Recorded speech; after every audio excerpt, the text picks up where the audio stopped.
Hey, first grade. To date, you're going to get back your purple background. You're also going to get back your folder with all the torn strips that we had last class. You can take out your torn strips. These are going to be your background icicles. Now we're talking about space. The reason we're putting the blue ones in the background is because they're darkest and they're going to look like they're the furthest away.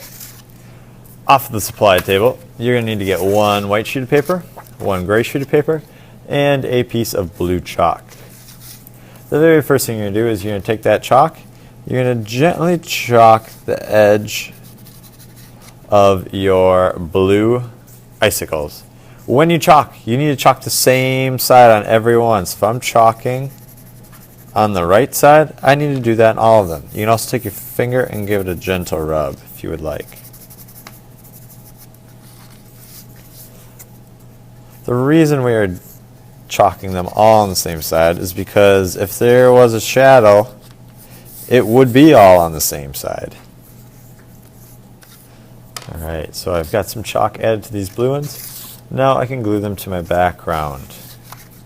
If you have one that has a flat side to it like this, you're probably going to want to line it up all the way over on the edge. Remember, it only takes a few dots of glue all the way around the edge and a couple on the inside.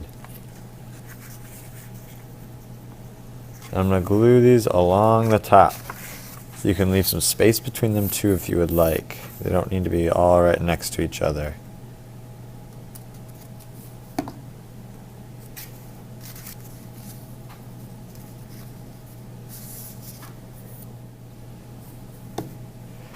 If you have an icicle that does not have a flat top, I'm actually going to glue it slightly above my paper. That way I can trim that off so I have a nice flat edge. I got one more. And of course you can overlap these two. Maybe I'll do something like this. Right? Next, I'm going to take my gray sheet of paper and I'm going to tear it vertically like this.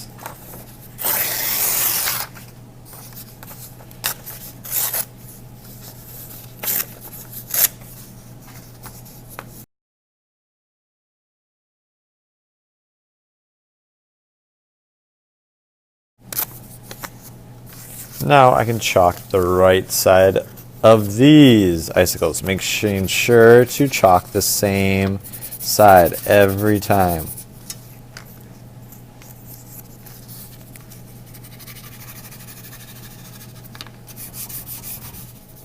Now I can glue these on, of course making sure that I overlap onto my background. Right, when I overlap, that adds a sense of space to my artwork. We're also creating space by working from darkest to lightest.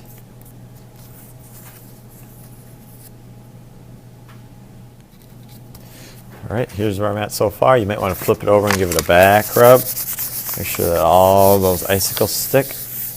I've got one more sheet of paper that I need to tear. So I'm going to take that white sheet of paper and I'm going to tear it. Remember that if you get a flat edge, you probably want to tear it a little bit differently so it comes down to a nice point.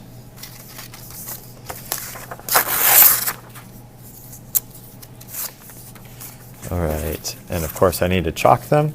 So I'm chalking every single icicle always on the same side, whether they were on my gray icicles or my white ones or my blue ones.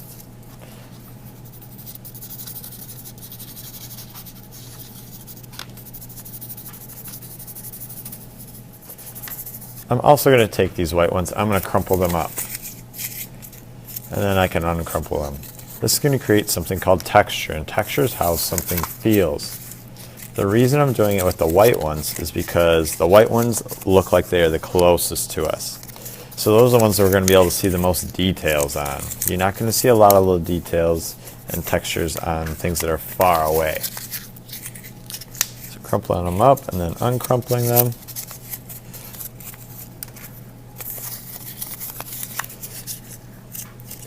Now I can finish these off by gluing down my white ones as well.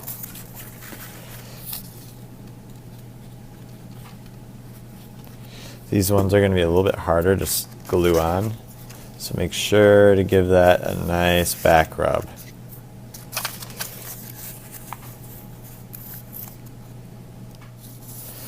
Alright, one last time, give it a nice back rub, make sure everything's stuck on there.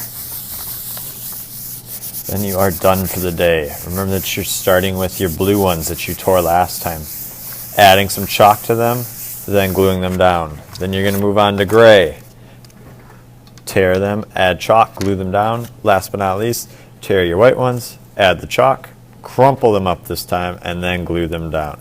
When you're done, these go on the drying rack. If you have any leftover scraps, these go in the garbage. Put away anything else.